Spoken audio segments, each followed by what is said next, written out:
Baik Bapak Ibu, saudara-saudara yang dikasihi Tuhan, selamat pagi, Shalom. Saya senang sekali bisa bersama-sama beribadah dengan Anda di sini. Saya sangat menikmati sekali ibadah hari ini ya. Bisa melihat Pak Joko nyanyi, suaranya masih bagus ya.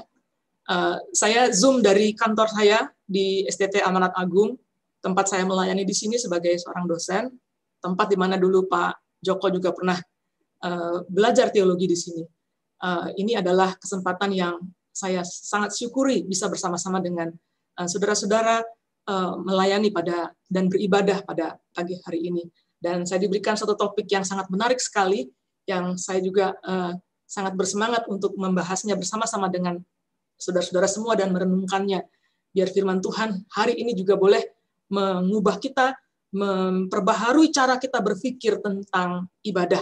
Saudara-saudara, kita persiapkan hati kita, mari kita tundukkan kepala, kita berdoa. Tuhan, di dalam keterbatasan kami sadar bahwa kami tetap bisa beribadah di hadapan Tuhan karena Engkau adalah Allah yang tidak bisa dibatasi oleh apapun juga. Dan biarlah kami boleh terus mengarahkan hati dan pikiran kami kepadamu di dalam ibadah ini, sehingga kami boleh juga sungguh-sungguh mengalami perjumpaan yang sejati dengan Tuhan.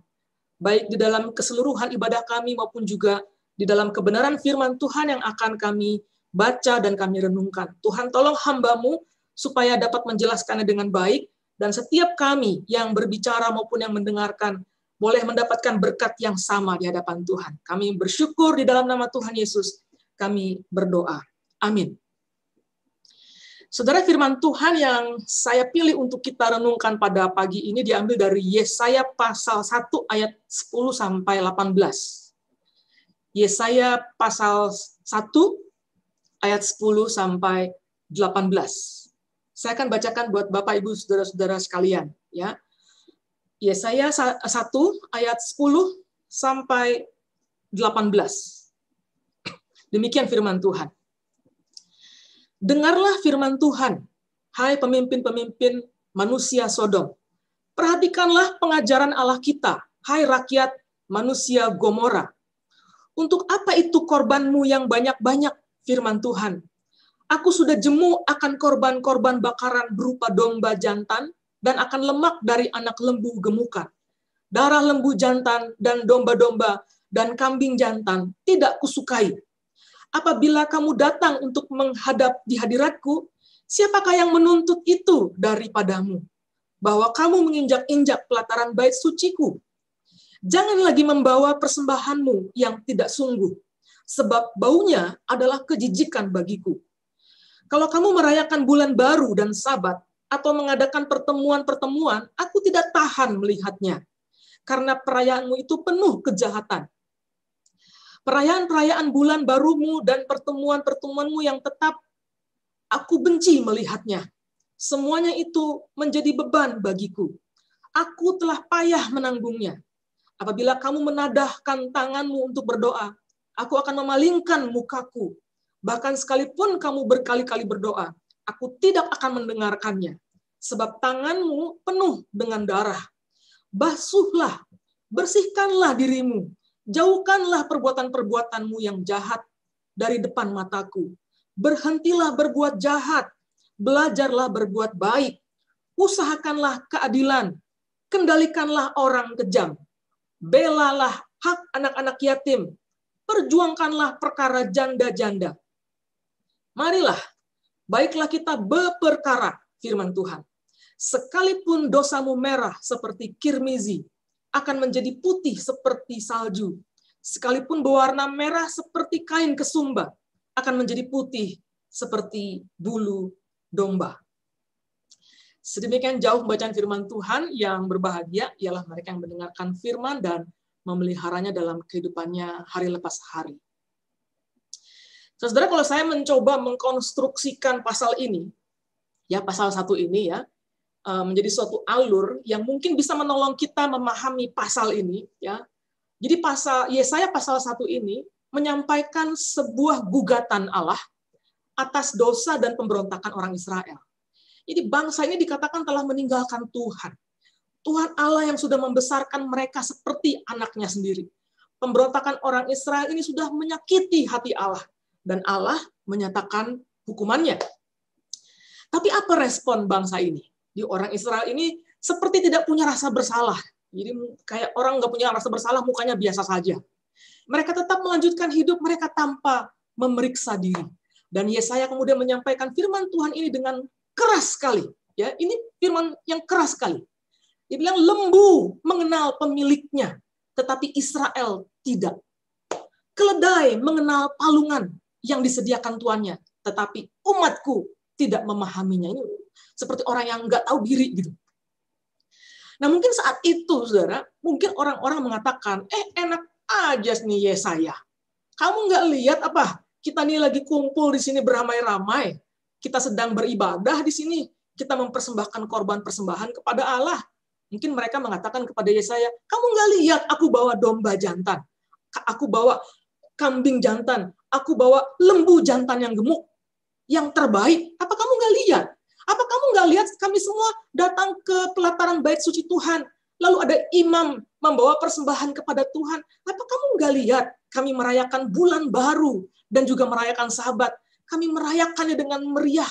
Apa kamu nggak lihat kami mengangkat tangan kami tinggi-tinggi menyembahmu? Mungkin itu pembelaan orang-orang pada waktu itu. Lalu Yesaya menyampaikan perkataan Tuhan, bilang gini, aku, perkataan Tuhan ya, aku sudah jemu dengan korban bakaranmu. Jangan lagi membawa persembahanmu. Baunya menjijikkan. Saya baca firman Tuhan ini ngeri sekali saudara-saudara. Tuhan bilang sama kita, baunya menjijikkan. Ini kalimat yang mengerikan. Bayangkan saudara-saudara kalau kita ini sudah, kalau kalimat ini dikatakan kepada kita sudah beribadah, ya, bahkan sebagian dari kita capek-capek melayani, mempersiapkan segalanya, dengan segala keterbatasan, udah susah-susah pelayanan, bikin ini, bikin itu. Bayangkan rasanya ketika setelah kita melakukan semuanya, lalu Tuhan mengatakan, aku sudah jemu dengan aktivitasmu. Jangan bikin apa-apa lagi. Baunya menjijikkan, kata Tuhan. Baunya menjijikkan, itu artinya Allah sudah tidak mau lagi melihatnya. Allah tidak menemukan kepuasan di dalam persembahan itu. Allah nggak kepingin melihatnya lagi. Enough. Cukup. Gitu. Saudara, mengapa Allah menolak korban persembahan orang Israel? Mengapa Allah menolak persembahan yang diberikan oleh bangsa ini? Pertama, saudara-saudara, nampaknya orang-orang ini ya, menggunakan persembahan korban, itu seakan-akan ya, korban itu bisa menyelamatkan mereka gitu. Jadi ini kayak seperti menyogok gitu, ya, bribery gitu. Seakan korban itu diberikan supaya Tuhan menyelamatkan mereka gitu. Padahal Allah telah menyatakan di dalam kehidupan orang Israel, tidak pernah kasih karunia Allah itu, ya, tidak pernah kasih karunia Allah itu dinyatakan karena orang melakukan ritual, nggak pernah gitu. Ritual, seremoni, korban persembahan di dalam dirinya itu tidak pernah membuat kasih karunia diturunkan. Ya, nah contoh misalnya begini, saudara, itu jelas sekali kok. Nggak pernah ada di dalam Alkitab memperlihatkan bahwa karena perbuatan manusia lalu Allah memberikan kasih karunia-Nya. Nggak pernah. Contoh ya, kisah Hosea. Hosea mengambil istrinya kembali dari rumah pelacuran. Istrinya ini meninggalkan dia, saudara. Meninggalkan Hosea, meninggalkan suaminya, dan kemudian kembali menjual dirinya di rumah pelacuran. Tapi kemudian atas perintah Allah, Hosea diminta untuk mengambil istrinya lagi, diambil lagi, dipungut lagi. Kalau menurut ritual pada waktu itu, istrinya Hosea ini harusnya diapakan? Dirajam. Ditimpuk sampai mati. Tapi di sini justru Allah ingin menunjukkan apa itu artinya kasih karunia. Allah minta Hosea ambil lagi istrinya. Ya, tanpa syarat apapun juga diambil lagi. Itulah kasih karunia. Kasih karunia itu hanya muncul dari hatinya Allah. Bukan karena orang terlebih dulu menyodorkan sesuatu. Bukan karena ada yang lebih dulu disodorkan oleh manusia. Ini respon yang salah dari orang Israel. Dia pikir dia bisa mempermainkan ritual itu dan memutarbalikkan sehingga korban persembahan ini bisa menjadi sesuatu yang menyogok hati Allah sehingga Allah kemudian memberikan karunia-Nya. Padahal nggak demikian. Lalu saudara, kenapa Allah menolak persembahan itu? Nah ini yang kedua yang perlu kita renungkan. Karena Allah adalah Allah yang membaca hati. Allah itu bukan sekedar melihat apa yang kita lakukan. Allah tahu orang Israel ini tidak sungguh-sungguh. Hatinya itu nggak sungguh-sungguh membawa korban persembahan itu. Korban persembahan ini kan sebenarnya dibawa bukan untuk membuat Allah mengampuni, bukan, tapi justru sebagai ekspresi mereka untuk permohonan ampun atas dosa-dosa mereka. Jadi kan hati mereka harus sungguh-sungguh. Jadi korban itu dalam ritual itu akan dibakar, dan kemudian itu menjadi pengganti dosa-dosa mereka secara simbolis. Tapi Tuhan tahu hati mereka itu nggak sungguh-sungguh bertobat.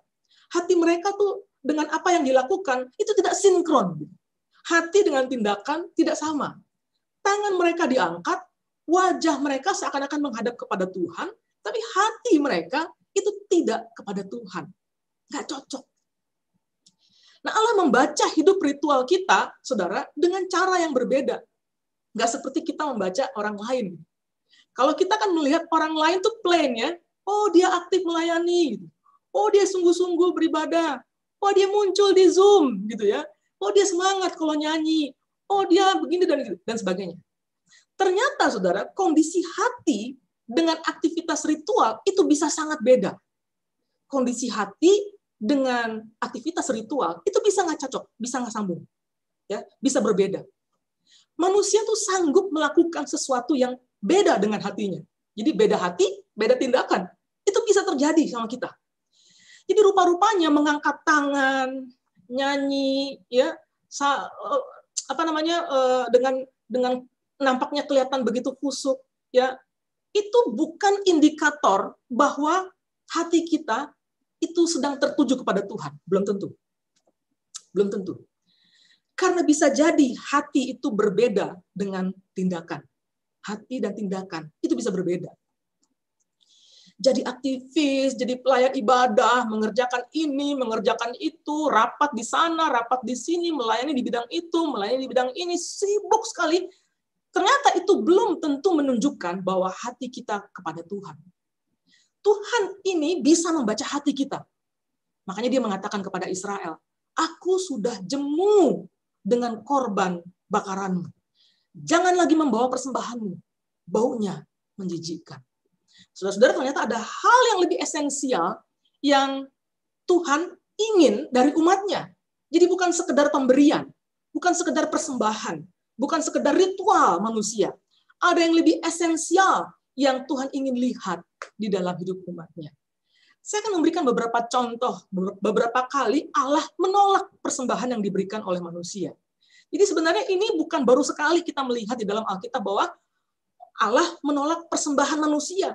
Allah menolak suatu persembahan yang nampaknya dibuat dengan begitu hebat. Tapi Allah menolaknya. Ini bukan baru sekali. Ada beberapa bagian di dalam Alkitab yang memperlihatkan hal itu. Misalnya begini. Kita ingat Kain. Ya, Kain mempersembahkan persembahannya. Lalu Tuhan menolak. Ya, walaupun Allah kita secara eksplisit tidak dikatakan kenapa ditolaknya. Kita nggak ketemu sebenarnya. Tapi nampaknya memang ini terkait dengan motivasi. Ya, terkait dengan motivasi. Makanya Allah bilang kepada Kain, kalau kamu berbuat baik, kan mukamu juga berseri-seri, katanya kepada Kain. Ya, dengan kata lain, kamu ditolak malah jadi panas. Ya. Hatimu ini nggak benar. Gitu. Kira-kira begitu. Kita tahu dalam 1 Samuel pasal 15. 1 Samuel 15. Kisah Saul. Saul disuruh berperang melawan orang Amalek. Tuhan memerintahkan Saul berperang. Jadi perintahnya perang, lalu menumpas semua orang orang Amalek, sorry. Tapi kemudian Saul mengambil barang-barang jarahan. Dia ambil harta benda, kambing, domba, lembu, dia ambil, ya, dijarah oleh Saul. Memang sih, saudara-saudara, pada setelah itu dia ambil yang baik-baiknya dan kemudian dia persembahkan kepada Allah. Lalu Allah menolak persembahan itu. Bahkan sejak itu Saul pun juga ditolak jadi raja. Mengapa? Dia mempersembahkan persembahan yang terbaik, kan? Kenapa? Karena dia tidak taat. Perintah kepada dia adalah berperang, menumpas orang Amalek, jangan menyisakan sedikit pun, jangan ambil barang jarahan, semuanya harus ditumpas. Dia malah ambil barang-barang jarahan. Nah, Tuhan tidak menginginkan persembahan Saul. Tuhan menginginkan ketaatan Saul. Di bagian lain misalnya, ada lagi di bagian lain di Perjanjian Lama, di Amos pasal 5. Ya, juga berbicara hal yang sama. Allah mengatakan di ayat 21, aku membenci, aku menghinakan perayaanmu. Mengapa? Ya, mengapa demikian? Karena orang-orang yang beribadah ini pada saat yang sama mereka merayakan hari-hari raya, mempersembahkan korban persembahan kepada Allah. Pada saat yang sama mereka juga menekan, mereka menjarah orang miskin. Mereka menindas orang-orang yang lemah. Saudara, dapat kita lihat di sini, saudara. Ternyata Allah itu melihat hal yang lebih dalam dari apa yang kita bisa lihat sebagai manusia. Kita hanya bisa melihat luarnya. Kita hanya bisa melihat secara fisik. Kita melihat orang beribadah. Kita melihat pelayanan yang hebat. Kita melihat acara-acara yang luar biasa. Dibuat di sana, sini, dan sebagainya. Tapi Allah melihat, membaca kedalaman hati kita. Dia membaca motivasi kita. Dia membaca isi hati kita. Dia membaca isi hati Kain dengan motivasi yang tidak sungguh-sungguh. Dia membaca isi hati Saul yang tidak taat. Dia membaca hati orang-orang Israel yang datang dengan hati yang kotor. Itulah yang diungkapkan oleh Yesaya kepada umat Tuhan di sini, saudara-saudara. Yesaya ingin mengingatkan kepada mereka bahwa sesungguhnya Tuhan menginginkan hatimu, bukan lembu-lembu yang gemuk. Tuhan menginginkan hatimu. Tuhan menginginkan hati kita yang sungguh-sungguh hanya mengarah kepada Tuhan. Fokus hidup yang hanya untuk Tuhan saja. Itulah sesungguhnya ibadah yang sejati. Saudara, apa indikasinya kalau kita hanya berfokus kepada Tuhan? Di dalam ayat 16 dan 17 dari bagian yang tadi kita baca, Yesaya mengajak orang Israel bilang gini, berhentilah berbuat jahat, belajarlah berbuat baik, usahakan keadilan, kendalikan orang kejam, belalah hak anak-anak yatim, perjuangkan perkara janda-janda. Saudara, Yesaya minta supaya orang Israel ini bertobat sungguh-sungguh dan memiliki hati yang harus diperbaharui. Hati itu tidak bisa diperbaharui hanya karena kita bawa lembu yang gemuk, karena kita bawa persembahan yang banyak. Bukan itu yang membersihkan hati. Bukan itu yang membawa pertobatan yang sejati. Kondisi orang Israel ini mirip dengan kebanyakan kondisi hati kita. Kita bisa sangat aktif melayani. Kita bisa terlibat di sana, terlibat di situ. Kita bisa rajin beribadah. Pandemi tidak menghentikan kita dari beribadah. Tapi pada saat yang sama, kita juga bisa melakukan dosa-dosa yang tersembunyi. Kita melakukan penipuan. Kita masih berlaku curang. Kita masih merugikan banyak orang. Kita masih menyimpan dendam. Kita menyimpan iri, dengki. Kita juga masih menjadi orang yang penuh kebohongan, penuh kesombongan. Kita merasa baik-baik saja. Waktu kita merasa baik-baik saja, kita datang beribadah. Pada saat yang sama kita beribadah, kita juga pada saat yang sama, kita masih memelihara dosa-dosa kita. Melakukan dosa yang itu lagi. Setelah selesai ibadah ini, kita balik lagi bikin dosa. Bikin dosa yang sama. Seperti orang Israel yang tenang-tenang saja memberikan persembahan kepada Allah. Pada saat yang sama, tangan yang diangkat ke atas ini juga adalah tangan yang menindas orang, mencelakai orang. Tapi Allah membaca hati, saudara-saudara. Allah membaca hati. Allah melihatnya dengan jelas sekali. Lalu kenapa ya kita ini masih berani? Kenapa kita masih bisa tenang-tenang aja? Kita tetap berani melakukan dan berada pada kondisi yang sama. Kita tenang-tenang memuji Tuhan, tenang-tenang juga melakukan dosa. Saudara, sesungguhnya Allah mau kita memperbaharui hati kita. Dia tidak tinggal diam. Dia kemudian memberikan undangan yang sangat indah. Undangan yang sangat indah. Ayat 18 Tuhan memberikan undangannya begini. Marilah, baiklah kita berperkara. Saudara, ini bukan undangan untuk berdebat atau untuk berbantah-bantahan. Kalimat ini biasanya dipakai untuk urusan hukum.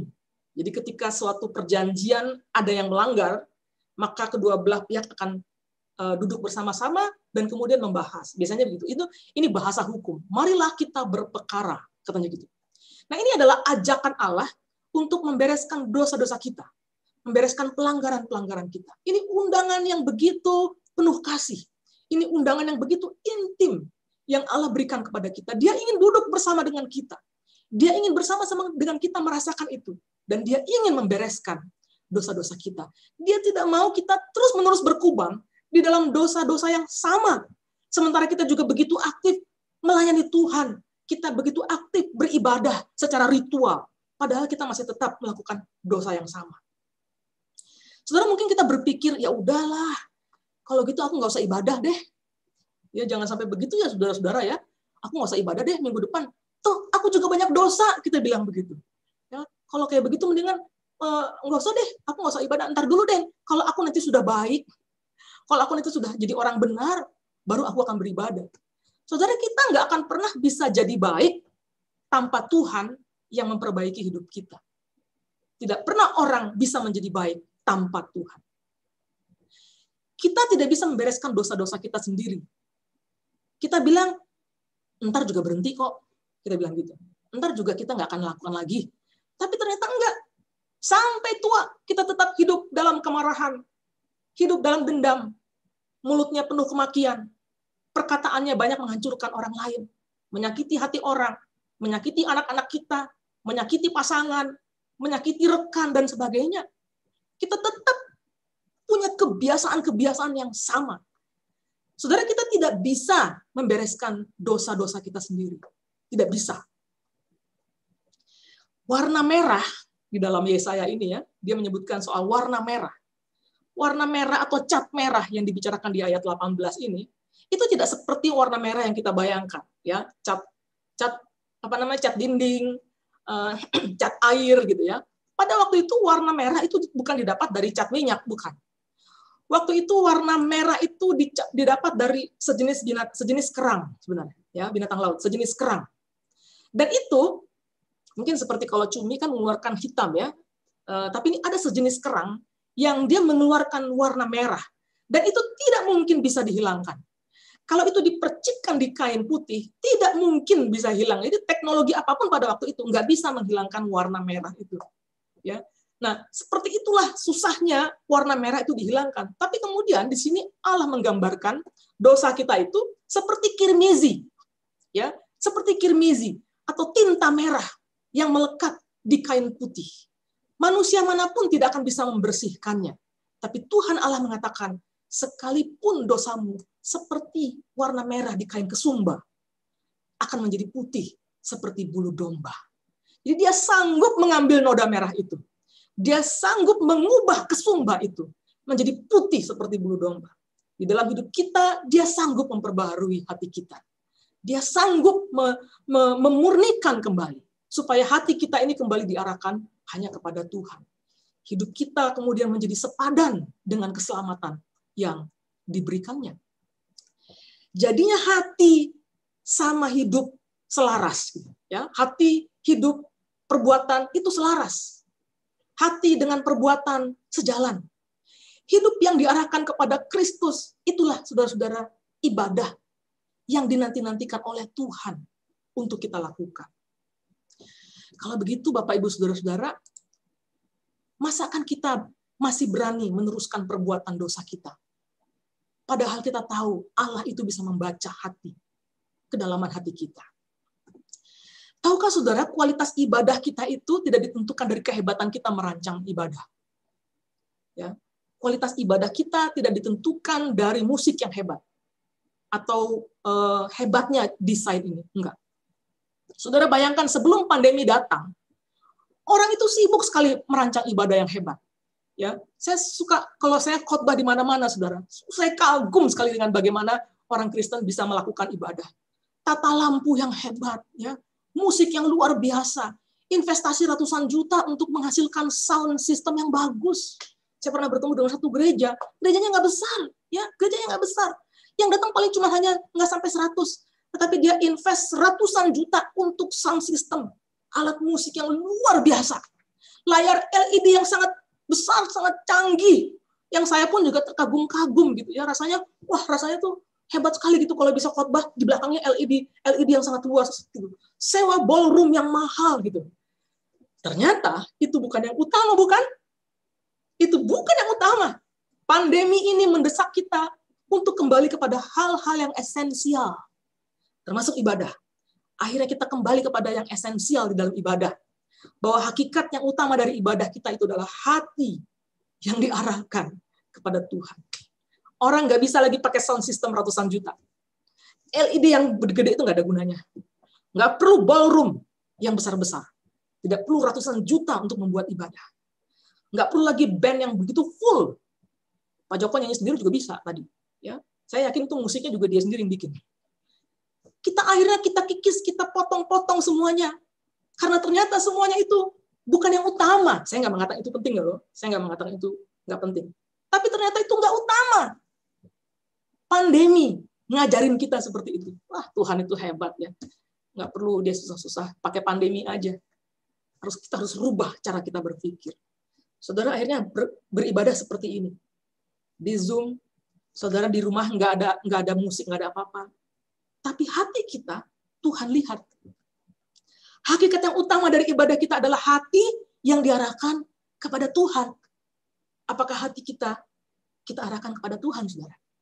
Hati yang diarahkan kepada Tuhan tidak akan berhenti hanya pada waktu 1,5 jam beribadah bersama, tapi seluruh hidup. Dan hidup yang diarahkan kepada Tuhan, itulah ibadah yang sesungguhnya.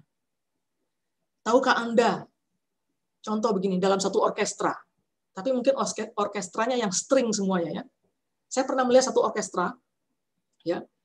Di dalam satu orkestra itu biasanya ada satu juru kunci. Biasanya dia pemain biola yang ada di ujung. Ya. Suara E dia, ya, senar E-nya dia itu biasanya menjadi acuan untuk semua alat musik yang lain. Jadi kalau dia bunyikan E-nya, maka semua biola, cello, semua yang bisa ditune itu harus sesuai. Kalau lebih rendah dinaikkan, kalau lebih tinggi diturunkan, supaya sama dengan satu bunyi itu, bunyi E itu. Semua harus sama. Sebab kalau ada satu biola yang out of tune gitu, maka biarpun orkestranya itu partiturnya bagus, maka suara itu akan mengganggu dan tidak akan menghasilkan suatu orkestra yang bagus. Tapi semua alat musik harus sama dengan tune-nya, sama dengan kunci itu. Nah, saudara, seperti itulah sebenarnya hidup kita gitu. Hidup kita ini harus terarah kepada satu fokus, satu titik. Begitulah Tuhan harusnya menjadi sentral dalam hidup kita. Supaya seluruh aspek kita ini semuanya terarah kepada Tuhan. Kita kerja untuk Tuhan. Kita membesarkan anak untuk Tuhan juga. Kita mengembangkan hobi misalnya, ya untuk Tuhan juga. Kita pindah kerja misalnya, ya itu juga untuk Tuhan. Saya pindah kerja karena saya tahu kalau saya pindah, saya bisa menjadi lebih baik, saya percaya Tuhan buka jalan kepada saya. Semua aspek hidup saya arahkan kepada Tuhan. Maka hidup saya menjadi sebuah harmoni yang bagus. Sebuah orkestra yang bagus. Nggak ada yang sumbang. Karena tidak ada aspek dalam hidup kita yang kita simpan dan kita tidak mau itu kita arahkan kepada Tuhan. Entah itu mungkin pekerjaan kita bikin standar sendiri. Ini kuncinya sendiri nih, nggak sama dengan yang lain-lain. Maka dia akan menjadi suatu orkestra yang sumbang dalam hidup kita. Tuhan tidak mau seperti itu. Mari kita mengarahkan kepada hati kita kepada Tuhan. Maka hidup persembahanmu tidak hanya sebatas ritual. Tidak hanya sebatas lagu-lagu yang kita nyanyikan. Tapi lebih dari itu. Setiap orang akan berjuang untuk hidup benar. Supaya Allah melihat hidup kita nih sepadan dengan kasih karunia-Nya. Dengan kasih karunia-Nya. Saudara-saudara, maukah kita memberikan hati kita hari ini? Kita berikan hati kita hanya untuk Tuhan. Dan kita memberikan seluruh hidup kita mengarahkan kepada Tuhan. Dan itulah ibadah yang sejati. Mari kita berdoa. Tuhan, Engkau melihat kedalaman hati kami. Tidak ada yang bisa kami sembunyikan. Engkau tahu kegelapan hati kami. Kami tidak bisa lari kemana-mana. Kami tidak bisa menyembunyikannya. Kami terbuka di hadapan-Mu. Biarlah Engkau memperbaiki, menolong kami, membereskan di dalam diri kami. Hati yang tidak benar di hadapan Tuhan. Hati yang menyimpang. Hati yang penuh dengan penipuan. Hati yang bersembunyi dari Tuhan. Kami terbuka di hadapan-Mu. Kiranya Tuhan menolong kami untuk bisa mengarahkan terus-menerus hati kami kepada Engkau. Supaya seluruh hidup kami lakukan hanya untuk Tuhan. Bukan hanya ketika kami bertemu 1,5 jam dalam sebuah ibadah. Tapi lepas dari ini, seluruh hidup kami, setiap jam, setiap detik, setiap nafas kami, itu kami berikan untuk Tuhan. Kami sadar itulah persembahan yang sejati. Itulah sesungguhnya ibadah yang sesungguhnya. Ketika seluruh hidup kami serahkan kepadamu. Kami bersyukur untuk teguran yang begitu keras yang kami baca dari Nabi Yesaya. Kami begitu gentar, kami tidak mau Tuhan menyaksikan suatu saat Tuhan mengatakan kepada kami, Engkau tidak mau melihat persembahan kami. Tuhan kiranya menolong kami, memampukan kami. Roh-Mu yang kudus menolong kami. Terpujilah Engkau, di dalam nama Tuhan Yesus kami berdoa. Amin. Ya. Puji Tuhan, ya kita